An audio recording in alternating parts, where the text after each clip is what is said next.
Hey everybody, welcome back to Jesus is My Girlfriend. My name's Annie and Jesus is not my girlfriend. However, there was a point in time in my life where he was, and here on this channel, I talk about that. Today, we're talking about boning, making whoopee, doing the dirty, getting it on. Sex. Today, we're talking about sex in an evangelical Christian nationalist cult. So I don't know about you growing up in your Christian nationalist cult, but for me in my Christian nationalist cult, my family talked a lot about sex. It's kind of a huge topic in evangelical spaces. Sexual purity, abstinence, modesty, all things sex is kind of always on the table. It's what is most talked about, at least the way that I can remember it. I've gone to kink sex parties and they talk about sex less than evangelicals. Evangelicals are obsessed with sex, and my family was no exception. Every time that there was an on-screen kiss in any kind of movie that we were watching, my mom would jump up, run in front of the screen, throw her body in front of it and say, "No kissing until you're married!" Literally every time. So now every time that there's a kiss on screen, regardless of what kind of movie it is, you know what I hear inside of my head? "No kissing until you're married!" There's this huge emphasis in evangelical spaces to make sure that people do not have sex with each other unless they are a cis man marrying a cis woman. The way that I learned about sex was from my mom. My mom was dropping off my younger sibling at their daycare, and the conversation went like this. "Annie, I want to talk to you about something very important." Okay, sure. What is it?" "I want to tell you about a thing called sex." "Okay?" Sex is something that God designed between a man and a woman. It means a cis hetero man and a cis hetero woman. When they get married and they love each other very much, they have sex on their wedding night. Okay? And sex is when a man puts his penis in a woman's vagina and it creates a baby. Oh, this pleases God very, very much. It makes him very, very happy. Wait, really? Yes, God is very pleased when a cis hetero man and a cis hetero woman both have sex together after they're married. It's a way of glorifying the Lord. So God kind of gets off on married people having sex? Yes.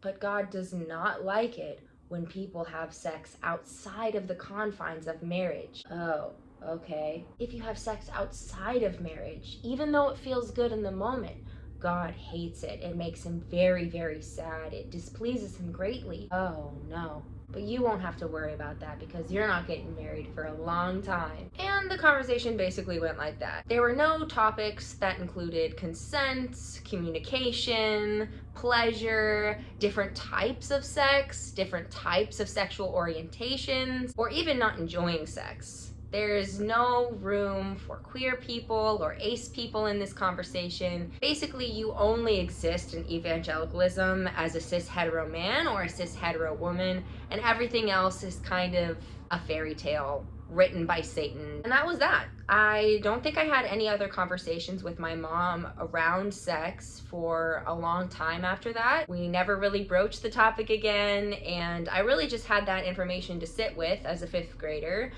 being like, okay, yeah, interesting. With this knowledge in my head, I definitely wanted to learn more. I knew that there were other things that my mom wasn't telling me, and I knew I had to find out. One way that I tried to find out more information about sex was by asking the kids that I went to school with. When I was going to a hybrid homeschooled school in 8th and 9th grade, there was this kid that I had befriended, and they were really, really smart, and they were really, really knowledgeable about a lot of different things, including sex. A couple times I was allowed to go over to their house to have a sleepover, and we would talk about sex all night. I learned about oral sex and orgasming and all sorts of salacious topics late at night in their basement underneath the sleeping bag covers. We would all be talking about these forbidden topics that we all were very curious about and all obviously really wanted to know so much about. My mom also had several books of DVDs because we didn't have cable TV for a long time. Some of them, they would be kid friendly, and some of them would be the adult DVD books. And I would always sneak through the DVD adult section and look in there to try to find any kind of movie that would have a sex scene. And I would go watch it alone in my room when everyone was occupied doing something different so that I could watch sex scenes. It was like the first phase of watching porn for me. I definitely snuck onto my parents' computer to start watching pornography. I was probably 13. That was around the time that we got the internet. I would watch lesbian porn and, of course, somehow justify it to myself that I wasn't queer and I wasn't into women in any way, shape, or form.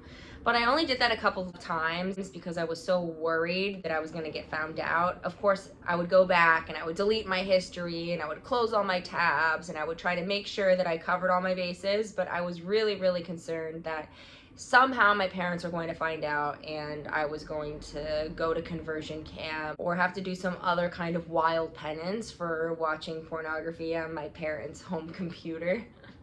It's pretty hard in an evangelical community to try to learn about sex without your parents knowing. During this time, I was feeling a lot of queer repression. I was feeling really, really shameful for watching lesbian porn and for being so curious about sex. I remember one of my friends was like, "Annie, why are you always talking about sex?" And I remember being like, I don't know, like, there must be something wrong with me because I'm thinking about it so much.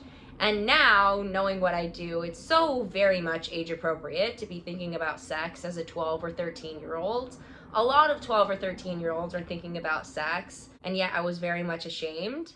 I had a couple relationships with some boys when I was in like 9th and 10th grade, but it didn't last very long, and oftentimes they were relationships over the phone. I wasn't allowed to see boys really very much unless they were fundy kids and it was in a group of fundy kids. I had a few secret relationships here and there, but for the most part I was pretty inexperienced physically. By the time that I was in 11th grade, I was starting to go to a big Christian high school, and that's where I met my first boyfriend. And at that point, my family wasn't really paying very close attention to their rules. My parents had a lot of stuff going on between the two of them, so I was really kind of on my own in a lot of these situations, trying to navigate social settings, trying to navigate going to school full time, and I also really liked this boy. When we first started dating, my parents had a lot of rules about how the door needed to stay open when we were together, how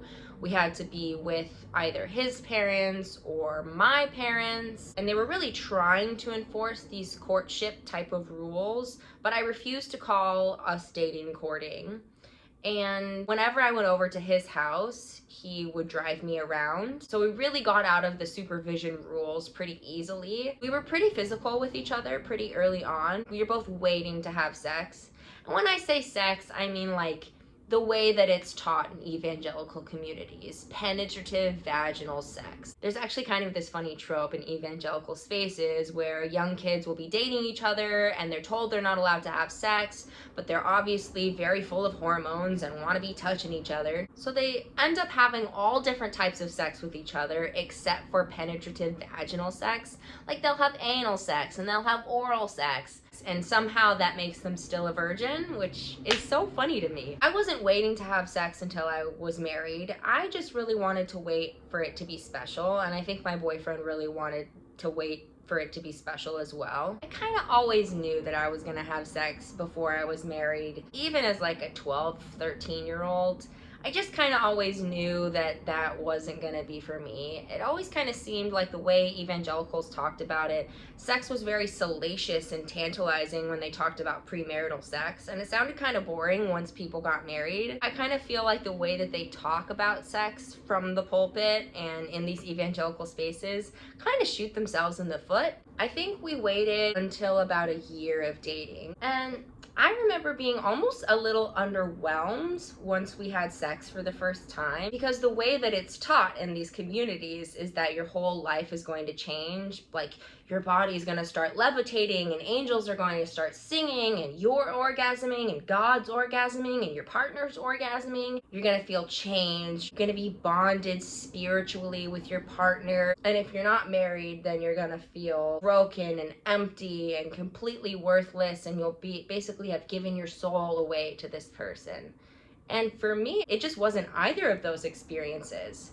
It felt really good and I had a really fun time. It felt kind of similar to other stuff that we were doing at the time, so I was like, okay, cool, add this to the repertoire of things that we do with each other. It really wasn't this groundbreaking experience. It was just sort of this cool experience that I had. And we ended up having a relationship for many years after that. I don't remember having very much shame surrounding having sex with him. And I remember just being really happy that I waited to have sex with someone who really cared about me. And now, being several years removed from that situation, I'm still really glad that I ended up having sex for the first time with someone who really cared about me, who respected me as a person, and who wanted me to feel just as good as he was feeling. Because I was with this person from such a young age, and we kind of did grow up together over several years, I really wanted to explore my sexuality outside of just with this one person, and I wanted to experience what it was like to have sex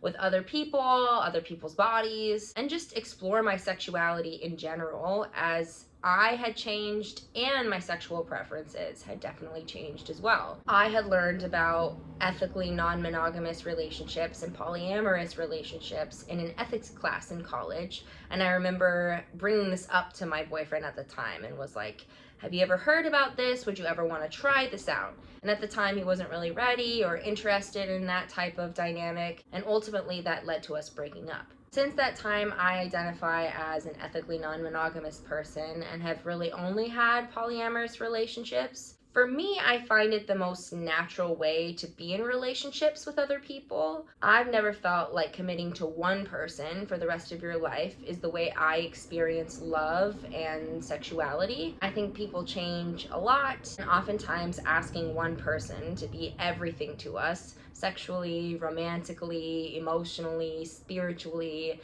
is way too much of an ask for one person. I'm someone who really enjoys having sex. It's something that is a really big part of my relationships, and I'm really happy being an ethically non-monogamous person. It's definitely not for everybody, and it really is just another option to structure your relationship rather than only looking at monogamy as the only way. Thank you all so much for watching. If you want to learn more about what it was like being queer growing up in an evangelical cult, definitely check out my Queer Kid in a Cult video. And until next time, always question everything, because if you don't, things will always stay the same. And what is the point to life in that? Okay, bye.